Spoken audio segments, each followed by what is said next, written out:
Since privatization, there's definitely been a number of changes in both, again, that regulatory framework driven by Ofwat, but also in the way utilities structure and plan their investment strategy.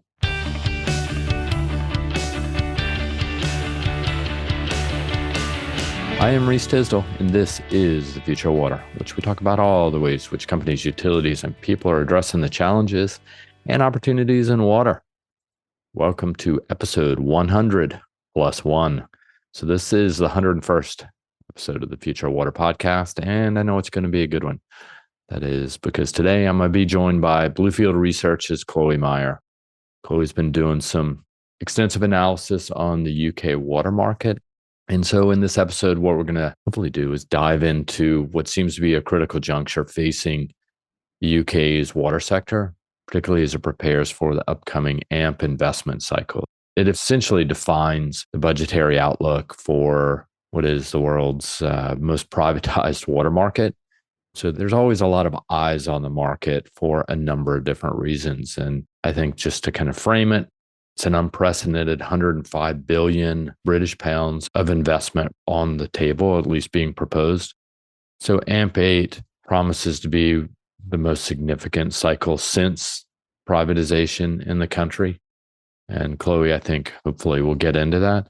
But the goal is to tackle aging infrastructure, enhance environmental protections, and ultimately, I guess, secure a sustainable water supply for the country, the customers, and so forth. And we'll explore some of the challenges, opportunities, and regulatory pressures that will shape the market over the next 5 years in the UK's water industry. And so this, for a little bit of background, why are we talking about this? Well, actually, Chloe's just released a 60 or so page report, UK Water Utilities Road to AMP8, talking about proposed business plans, but also the regulator Ofwat's review of the proposals and business plans submitted by English and Welsh water utilities and Ofwat's draft determinations, what they think should or shouldn't happen. In addition to that, there's also a lot happening in the UK if you're reading the news that might be of interest. And so we thought it was pretty topical. But before we bring Chloe into the conversation, let's talk about one thing that's caught my attention recently. Well, on 5th of August, so a couple weeks ago, TJC, which is formerly known as the Jordan Company, a private equity firm, it acquired US Alco from HIG Capital for approximately $2 billion US.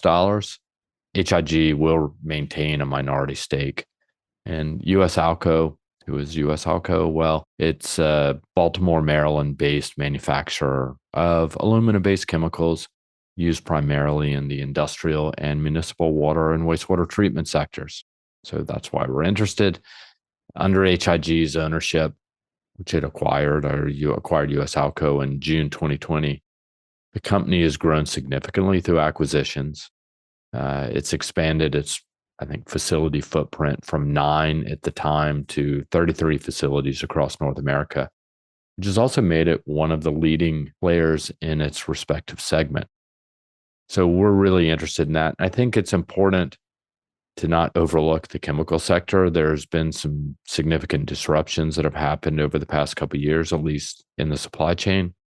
But also, there's a tendency to focus on the latest and greatest tech, advanced water treatment tech. But water and wastewater utilities spend a significant amount of their operating budgets on chemicals, and they're directly impacted by everything from the disruptions, the inflationary impacts of that, and just supply chain and logistics, but also what does it mean for new players in the market? But why should the water industry care, and why do we care at Bluefield Research? Well, as we track the market, we are seeing the fragmentation of the chemical supply chain and segment as a growth avenue. The continued fragmentation in the water treatment chemicals market is 61% of the market is still controlled by small regional players. And we think it presents a significant opportunity for larger firms, such as a growing US Alco, and private equity firms, such as US Alco, to drive consolidation further. The market's ripe for players to rapidly scale and capture market share through M&A. And to that point, strategic M&A is a competitive differentiator. Those that are willing to do it at a time like this. US Alco has been aggressive in doing so, as I mentioned, going from 9 to 33 facilities, but it's also expanded into the Western US. And that sets somewhat of a blueprint for, or potential blueprint for others to follow. Companies that can execute similar strategies are going to be better positioned, obviously, overall, but also it could carve their positions out as a dominant regional or even a national player, gaining a competitive edge. So we are looking at M&A as something that's really interesting and a key point of growth, and something that we track closely every quarter through our water M&A and company strategy service. And then lastly, the supply chain resilience is a selling point, given the, as I mentioned, recent supply chain challenges facing all companies, let alone just chemical companies themselves. Companies that can demonstrate resilience through ownership of logistics operations and diversified supply chain sources are going to find themselves in high demand. It offers a significant market opportunity for firms that can really deliver reliability and stability to risk-averse utility customers. Utilities can't turn on and turn off as they like. They've got on good steady demand, and they don't really have an option. So anybody that can deliver stable supply, stable prices, they're going to go to. And that's what's happening in the space. And if you're interested, I guess lastly, why am I talking about this? One, it was in the news, like I said, but also my colleague Ethan Edwards has done some analysis on this. He's really interested in this segment and thought he'd share some of his perspectives. So take a look at bluefieldresearch.com. And if you see anything, whether it be Ethan's research note on the US Alco deal, but also Chloe's report on the UK water market. And if you have questions, you can always reach out to us at waterexperts@bluefieldresearch.com. One last thing before we jump into the conversation with Chloe. I know we're in the doldrums of summer, whether it be school starting up in the next week or so, depending on where you are, and people are on vacations. But looking to September, we are getting back out on the road. It looks like my colleague Christine Au is going to be at the Water Infrastructure Conference in Phoenix, Arizona from the 8th to 11th of September. She's presenting there. And I will be in New York with my colleague John Berryman on September 24th. I think that's Climate Week in New York as well. But we will be at the Rethinking Water Conference 2024 up at Columbia University. So if you'd like to meet with me, meet with John, have a conversation about the water sector as a whole, or anything else for that matter, let us know. And we've got, I believe it's my colleague, Chloe Meyer. It makes sense. This one's in France.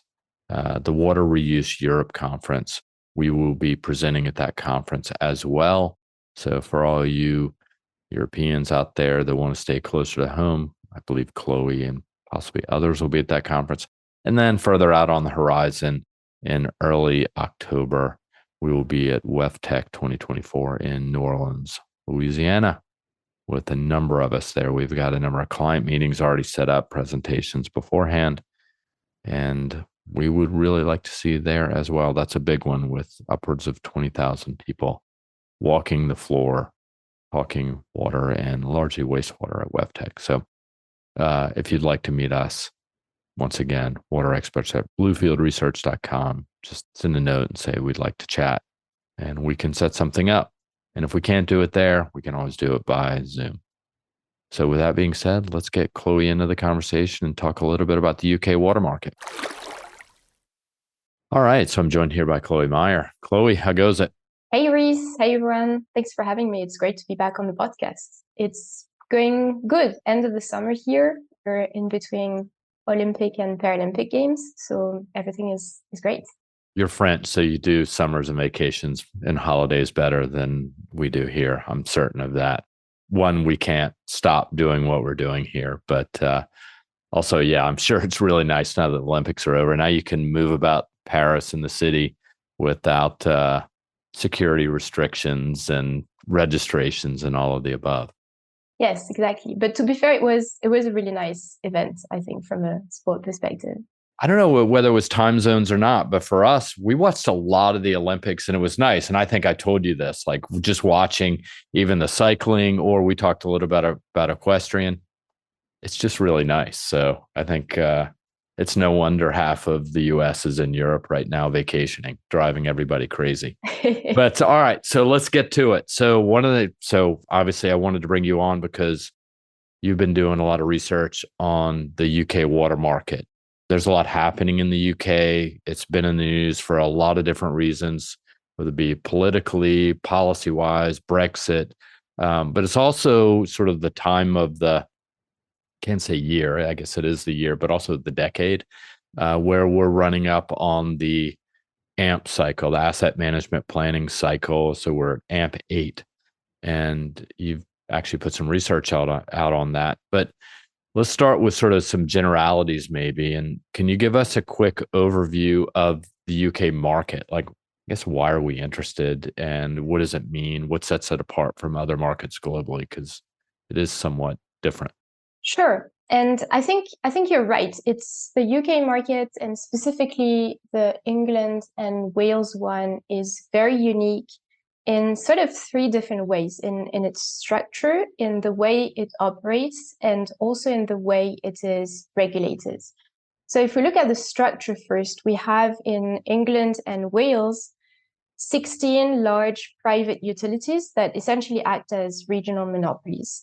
They are big systems. They serve between, I think, 200,000 people for the smallest one to over 10 million for Thames Water, which is the utility that serves London and its region. So even though large utilities are not uncommon, particularly in urban areas, what's interesting here with the UK is that the service areas are really spread out. So it's not just large utilities in terms of population, but also large utilities in terms of asset base. The largest system has around 50,000 kilometers of pipes, for instance. It's 7 trends, hundreds, if not thousands of treatment plants. So really big monopolies. It's also unique in the way it operates because it's a fully privatized market. Privatization took place in the late 80s. And assets are not just effectively operated, but also owned by those privately held companies who are responsible for the provision of services. It's quite different from what we see in most countries where assets can be privately operated through concession contracts, for instance, but in which they remain owned by public entities, whether municipalities or local governments. In England and Wales, those assets are fully privatized. Yeah, I mean, I think the countries that we typically compare to, at least at Bluefield, we talk about Chile, to some extent it's privatized. The US, as is for listeners, the US is hardly privatized. I mean, I think we've talked about 6% of the population served in the US is owned or served by private or investor-owned utilities. So, but I think, one thing that's also interesting is how it's regulated. So what is specific about the way the UK is regulated? And maybe we dive into the AMP cycle and what that means. Right. So when the market was privatized, so around 35 years ago now, two things were created. First, an economic regulator for the water sector called Ofwat, but also, secondly, a specific mechanism to structure utilities investment called the AMP cycle, like you said in the introduction, right? Asset management plan period. The AMP are 5-year cycles of investment during which utilities must deliver improvements in a number of areas. For instance, leakage, overflows, pollution incidents, carbon emissions, etc. And the utilities are financially rewarded or penalized for their performances. The work of utilities during those AMP cycles is determined by a 5-year business plan. And those business plans are prepared by each utility, reviewed by the regulator, Ofwat, during a process called the price review, so PR. And right now we are in the middle of PR 24, so the price review of 2024. to prepare for AMP8, which will start in April next year and which will run until 2030. What's interesting is that the price review will ultimately determine the levels of performance and improvements that utilities must deliver in the next 5 years, how much they are allowed to spend to do it, whether capital or operational spending, and therefore how much they can bill their customers. And this is the reason why this process is called a price review. So this regulatory framework is really unique globally, I believe. Yeah, I think, it's kind of provides the transparency that everybody seems to be looking for. I think that's the case. When it comes to Ofwat, I know there's a lot of push and pull about, how much authority and what are the size of the regulatory teeth that Ofwat has. So I think over the last elections in the UK, that became part of the discussion, particularly around things like Thames Water. But let's talk privatization dynamics. This happened, like you said, 35 or so years ago. How was privatization? Does it influence investment strategies in England and Wales and for those utilities, particularly as they approach what is AMP8? Yeah, I think over the last 3 decades, investment has definitely evolved, and it's been influenced by changes in regulations, obviously, but also shifts in utilities' priorities as well as their delivery strategies. I think the first 20 years after privatization, there was mostly a focus on capital expenditures, with large infrastructure investments and greenfield and retrofit projects being planned and delivered by the utilities. And there was a shift around 10 years ago, so around AMP6, when utilities starting to focus on TOTEX due to increased attention to service provisions and the cost of operating and maintaining their asset base as well. Now TOTEX, so total expenditure, remains very much the lens used by utilities when working on their business plans, with strong attention being given to the operational costs, but also the return on investment. And it was also around that time, so 10, 15 years ago, that the engineering alliance model was widely adopted by the utilities. The idea is to create partnerships of companies, so mostly engineering consultancies, service providers, to streamline and optimize infrastructure development and management, and again, ultimately to reduce the costs. It's still a model that utilities rely on massively, and several alliances have already been announced for AMP8, with the big usual names like Atkins, Jacobs, Binny's, Arcadis, Stantec, Arup, etc.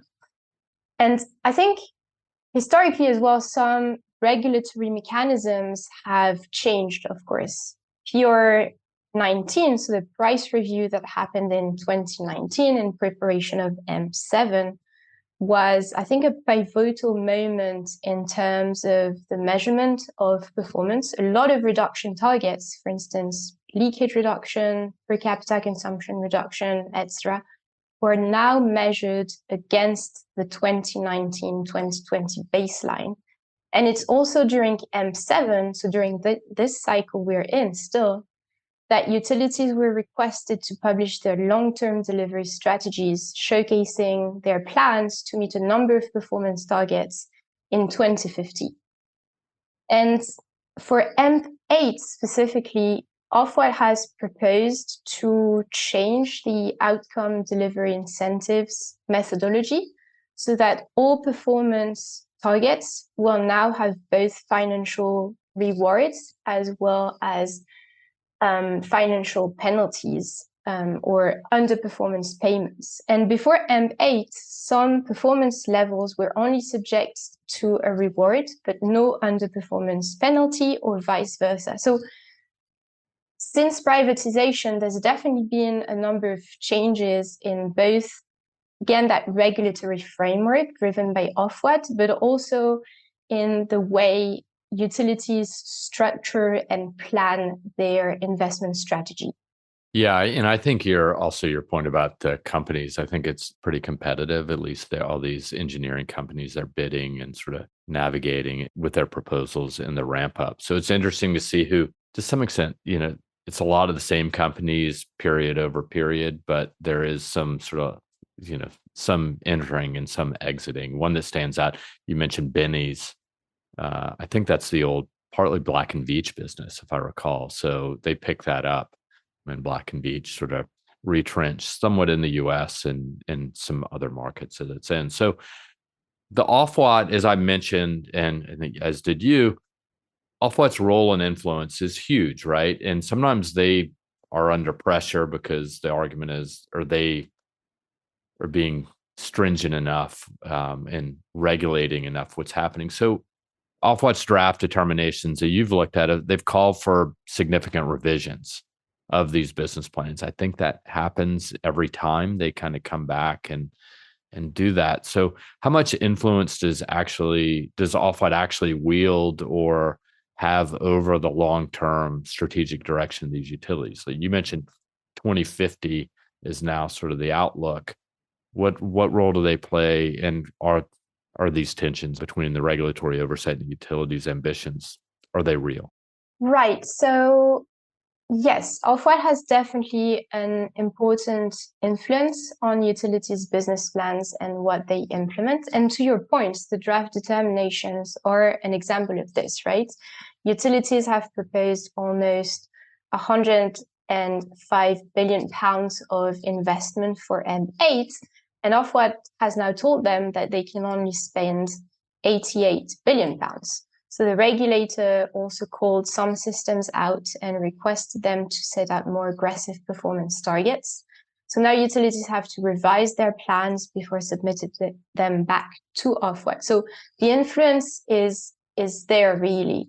But I think what's interesting, and you've mentioned it, is that the relationship between the utilities and the regulator has tensed over the past few years, and it has shown flaws in the system, I think.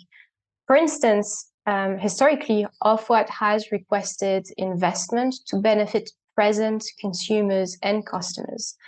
But this is increasingly being challenged by utilities because they now have to take two timelines into account, that of the next investment cycle, but also that of the long-term delivery strategy with its 2050 targets. And leakage is a good example, I think, of Ofwat's principles being challenged. Utilities are legitimately, I think, pushing for more pipe rehabilitation and replacement in order to prevent future leaks. But that's an investment that is borne by present customers, but that will benefit future ones by avoiding leaks in the future. So Ofwat's principle here is going in contradiction or entering into contradiction with utilities' reality of maintaining and operating assets. I think another source of tension between the regulator and the systems is around the two types of spend that business plans are structured around. You have the base spend and the enhancement spend. And base expenditures are for maintaining the baseline of services, and enhancement expenditures, as the name would suggest, are for increasing the quality of services. And so logically, performance improvements come from enhancement expenditures. But again, historically, Ofwat has tended to request utilities to maximize performance improvements using their base spend, asking for lower cost options where feasible. But the fact is that as the pressure on utilities to perform better has increased, they have proposed major augmentations of the enhancement investment. And this was pretty clear in the AMP8 business plans. But it's also where the draft determinations have cut the most. Ofwat asked for a 7% reduction in base spending, but asked also for a 25% reduction in enhancement spending. So there's definitely a lot of tensions here around how to invest and how to use investment to improve the quality of services and meet performance commitments. And in the past, like you said, several utilities challenged Ofwat's decision to reduce their enhancement allowances, bringing their case in front of the CMA, the Competition and Markets Authorities, some with success, some without. And I think this could really happen again early next year as we get closer to AMP8. This is super interesting. And I'm trying to read between the lines here what you're saying. You seem pretty positive about the market as a whole, or at least in its transparency and what's happening, at least the process. And I think you kicked it off by saying it is unique because it is all out, seemingly out in the open about what's happening. And so, I think the rest of the world could use a little bit of that or a lot of that. Now, does it always work perfectly? Which kind of leads to my next question, and that is kind of the financial health and risk of the market or of the utilities themselves. Some utilities are they towing the line or up to the line of bankruptcy because of accumulated debt. So how is the private sector, addressing the risk of financial instability? And I guess along those same lines, I mean, could we also continue to see a shift in ownership structures or even a return to some public control? I think Thames Water stands out among others. But do you have any thoughts on that? Sure. I mean, as much as the UK market is indeed unique and is one of the few globally with such a strong regulator, it obviously doesn't mean that there's no problems at all. And there are big issues with that whole system and the way the market functions right now. One of those issues is the level of indebtedness that utilities are currently facing. And actually, since being privatized almost debt-free at the end of the 80s, the utilities in England and Wales have collectively accumulated nearly 70 billion pounds of debt, which is huge, right? It's a significant problem presently, but it's also a continuous problem because utilities are continuing to plan to finance investments by using and leveraging debt. And like you said, some systems like Thames Water have been threading close to bankruptcy for several months, if not years now. And I think the link between, in regulation, the link between operational performances of utilities and debt levels and dividend payouts has definitely lagged for a long time now in the UK. It was only last year, so in 2023, that Ofwat obtained the authority to limit excessive dividends payments and to link them to the actual performance of utilities. But still, it's not clear how and if Ofwat will actually use this authority and whether it will curb the financial engineering that utilities have been accused to use. I think earlier this year as well, in January, the government proposed to review some insolvency rules for utility and to ease the implementation of the so-called special administration regime by the government for those systems unable to pay the debts. And back to AMP8, Ofwat announced that Thames Water will be placed into a special delivery mechanism so that customers won't pay until the timing and the profile of the plan are clarified. So things are being done. There are efforts to increase the public oversight of utilities and to develop some additional control mechanism, but still, those issues are here, right? And to be honest, I don't think that we're close to seeing the nationalization of an English or Welsh utility. No one wants to strap themselves with Thames Water £16 billion debt, and especially now as the UK government is contemplating the state of its public finances and a much higher than expected deficit. Yeah, like you said, so I don't want to let Thames Water and its investors off the hook that they're being criticized, but saying 16 billion pounds of debt, but across the board, we're looking at 68 billion. Is that that was the number you threw out there? So it is also the largest utility in the market itself. So yeah, and renationalizing, I think it sounds good on paper. It sounds good in the press, but there's there's a lot of unwinding that would have to happen that would probably take decades, not only in the courtroom, but also just operationally and what's happening. So, no, I think it's super interesting. And that's where a lot of the news is focused, rather than, I mean, there are, like you said, there are positives, there are unique attributes to this market that are beneficial. So let's shift a little bit, because one of the things you looked at in the report is really a strong focus on, or at least emphasizes in the report, things like environmental protection and in the adoption of smart technologies like metering and leakage detection. One would imagine the UK, London specifically, it's an old city. It's had infrastructure for a long time. Some of these pipes, not unlike other old cities, they're old, they leak, how to keep pace with them.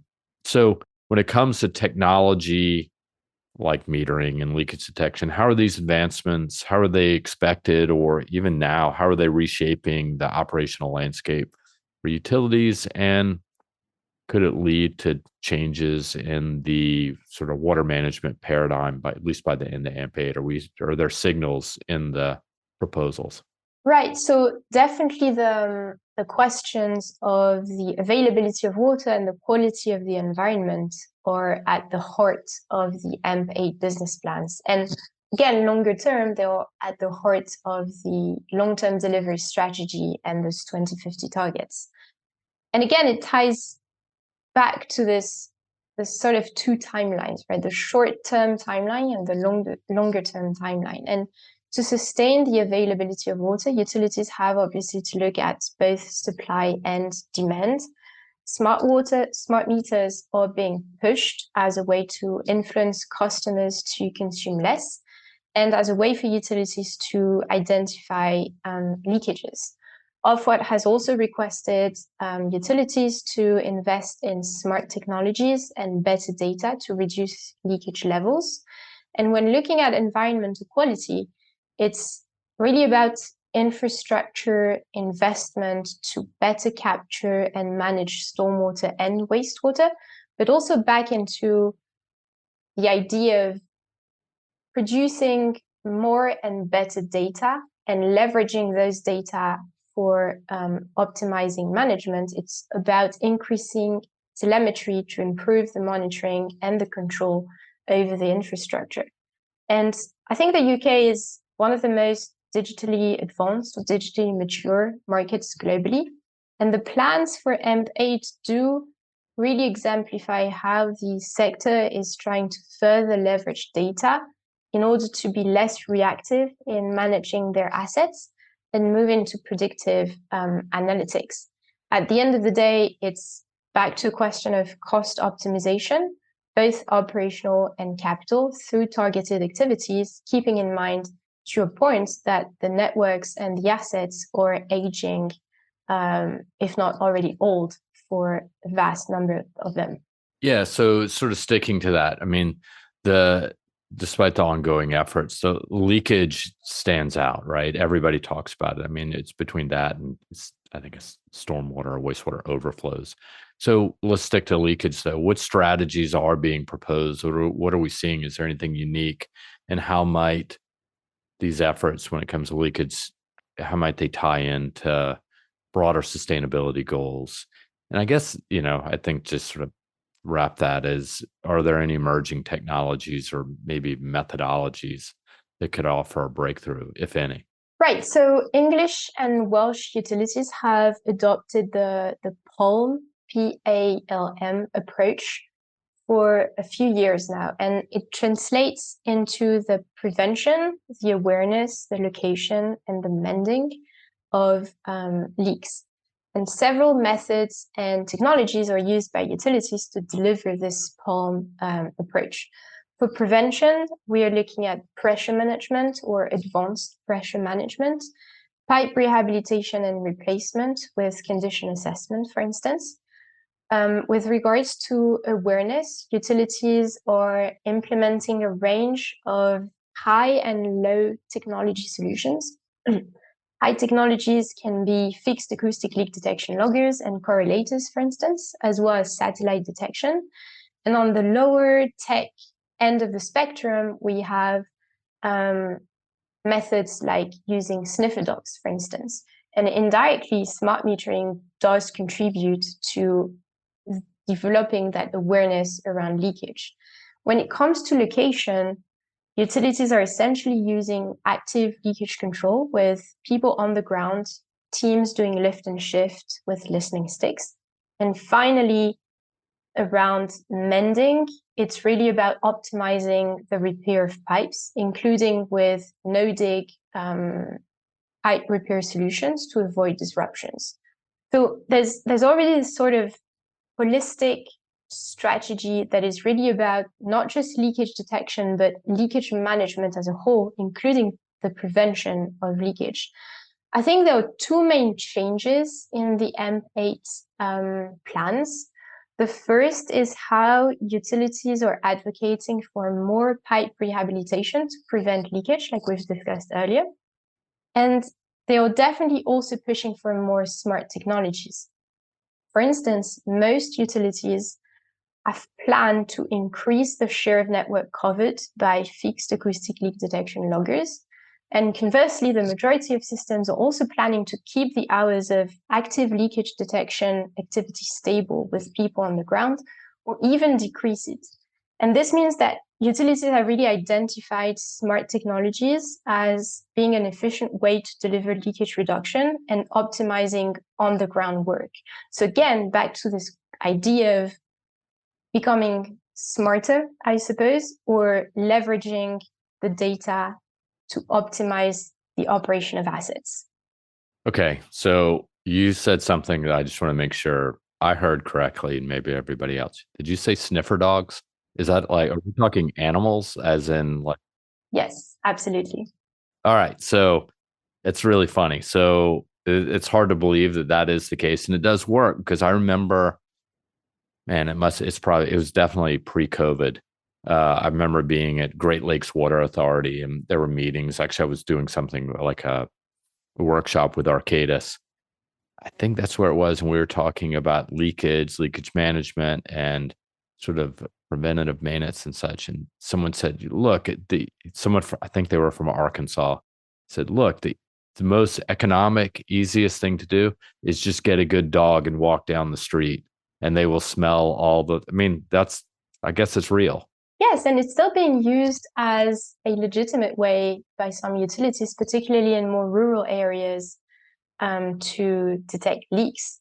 And I think what's interesting is that leakage is rarely something that end customers realize happen unless you have a pressure drop and you open your tap and there's no water out of it.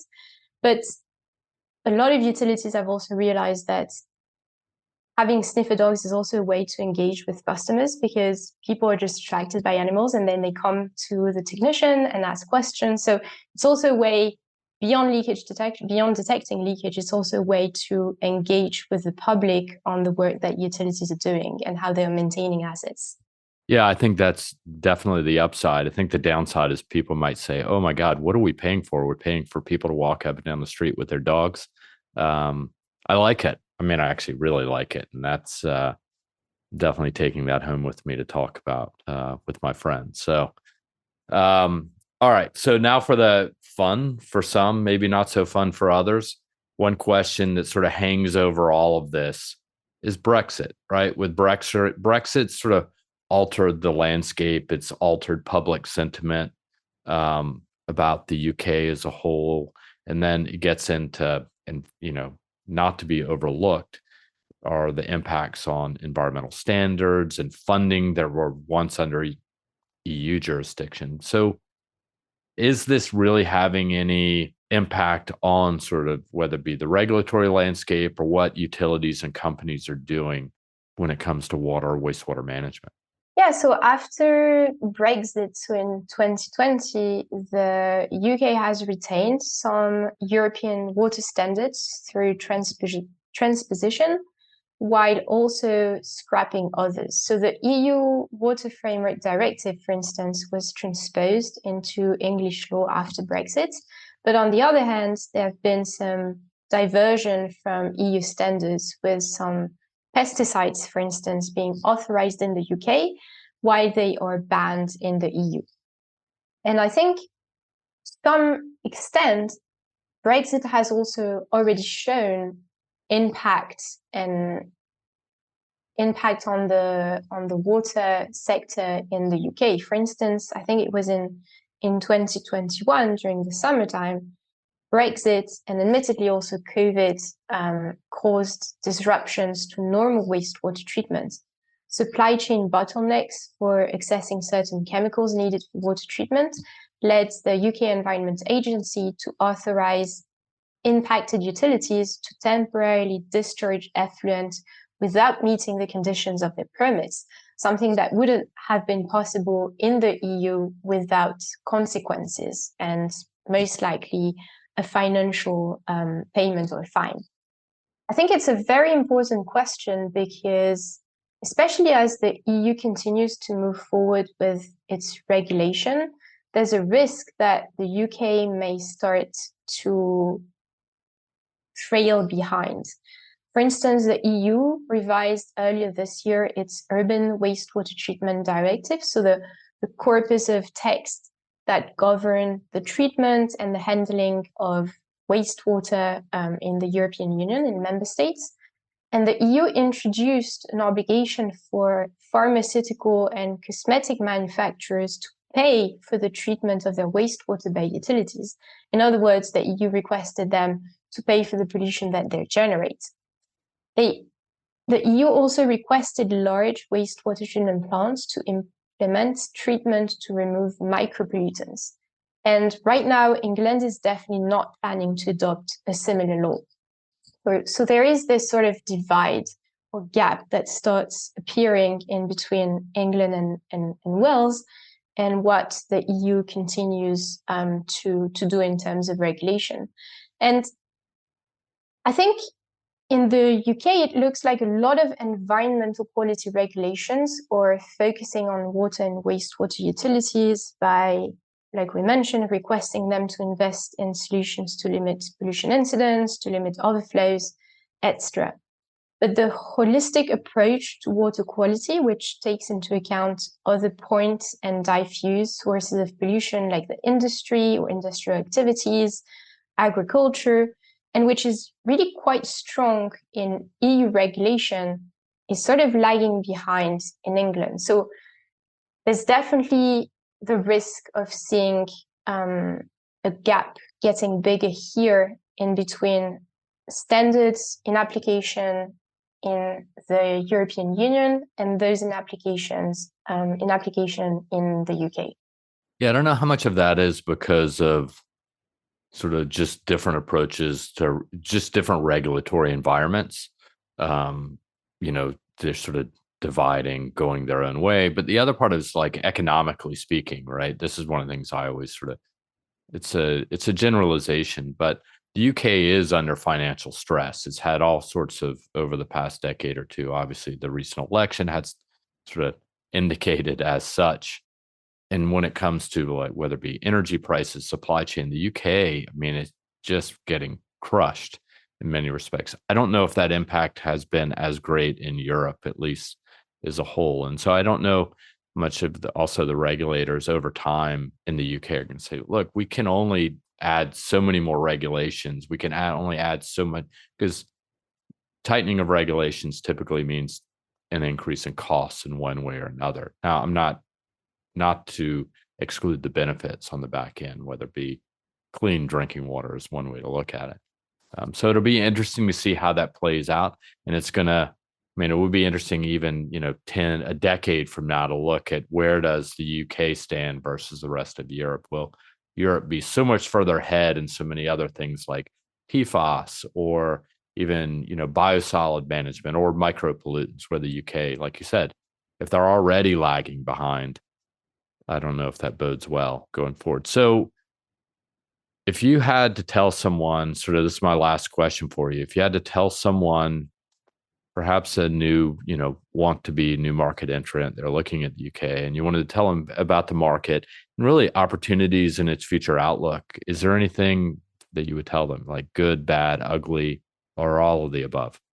So I think the UK is definitely, it remains one of the largest market opportunity for municipal water and wastewater in Europe due to the sheer size of its asset base and the size of the population, obviously, but also because of the way it is regulated and how those regulations are constantly requiring the utilities to push forward and continue to invest massively in the sector. So definitely a big opportunity. It will remain a large opportunity in the years to come.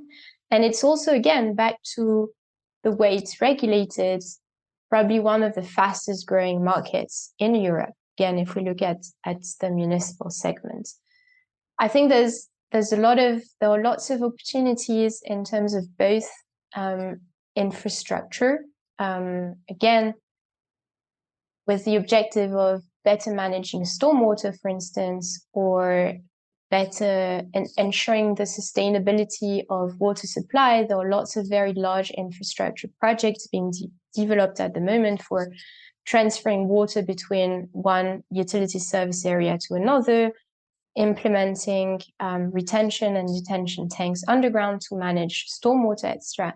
But I think definitely the digital segment of this market, where the digital solutions will continue to be at the forefront of the opportunities moving forward. Like we've said a number of times already, the UK is marked by aging assets. It's also already a very mature market from a digital standpoint. So there is this push to continue looking at solutions for moving from a reactive to a predictive management and operation of assets, with the idea to optimize and, if possible, reduce costs as well. So there's opportunity for innovative technologies, new deployment of digital technologies, but also the replacement of existing RTUs, loggers battery, for instance. So there is this large digital related opportunity, I think, in the UK market.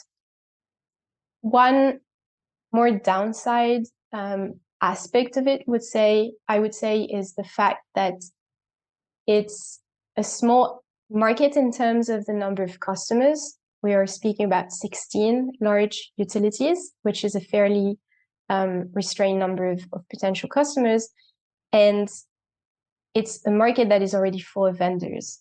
So it's not necessarily easy to penetrate. We've mentioned engineering consultancies earlier. They can act as gatekeeper to certain areas of the market. So big opportunities, but not necessarily the easiest to enter for newcomers, I think. Yeah, and like I think you've said as much in that it's at least transparent. You kind of know where you stand. So this is super interesting for anybody who's interested in water, because I think, everybody looks, there are key markets around the world that people do look at. The UK is clearly one of them. Like you said, it's not a small country. I mean, how many people live in the UK? 70 million people?